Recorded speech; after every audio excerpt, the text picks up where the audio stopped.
Այսօր պատմելու եմ ֆինանսական բուրգերի և ցանցային մարքեթինգի բիզնեսի տարբերությունը։ Այս պատկերը ձեզ կնկարեն նաև ֆինանսական բուրգերով զբաղվող մարդիկ։ Այստեղ ձեզ կասեն դիր փող։ Այս մարդկանց է բեր, թող դնեն կոն փող։ Այ երբ որ լիքը փող կհավաքվի ստեղ, դու կունենաս ստեղ տոկոս փող։ Շատ հետաքրքիր է, ինչ որ խելացի մտքեր կան ստեղ։ Իմ կարծիքով ստեղ ոչ մի խելացի բան չկա, պրոստը ստեղ խաբված է, դու ոչ մեկ չգիտի, որ իրենց խաբում է իրենց վերև գտնվող մարդը։ Ինչ որ է,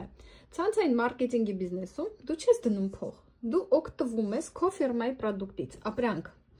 Ապրանք ես ձեռք բերում քո համար, շամպուն ես առնում, լողանում ես, պատկերացինք լվացքի փոշ ես առնում, լվացք ես ամ։ Եվ երբ որ դու հրավիրում ես բիզնես գործընկերներ, իրենք նույնպես ապրանք են ձեռք բերում։ Այստեղ ոչ մեկ խաբված չի, ոչ դու ես խաբված, ոչ քո գործընկերներն են խաբված։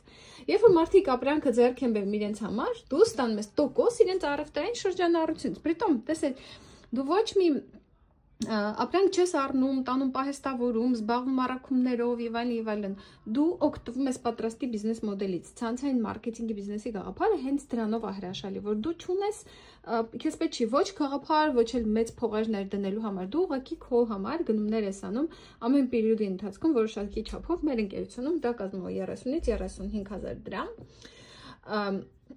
Գումար, որը դու ծախսում ես սենց խանութներում, դու դա ծախսում ես քո ֆիրմայում եւ քո գործընկերները կրկնում են քո գործողությունները։ Ստեղծում են թիմային ապրանքային շրջանառություն, որի դիմաց դու ստանում ես քո տոկոսները 3-ից 23%։ Եվ եթե քո գործընկերները իրենք էլ իրենց հերթին զբաղվելով բիզնեսով ստեղծում են իրենց թիմային շրջանառությունը, դու ստանում ես նաեւ տոկոս քո գործընկերոջ բիզնեսից։ Անկախ նրանից թե իր բիզնեսը քանի հոգի է ներառում, դու կստանաս քո բոլոր գործընկերների բիզնեսից նույնպես տոկոսներ։ Երբ որ քո գործընկերները կհասնեն որոշակի մակարդակի, օրինակ 23% եւ կլինեն բավականին ինքնուրույն բիզնեսում, ապա դու քո գործընկերների բիզնեսից կստանաս пассив եկամուտ, այսինքն թոշակ բիզնեսից։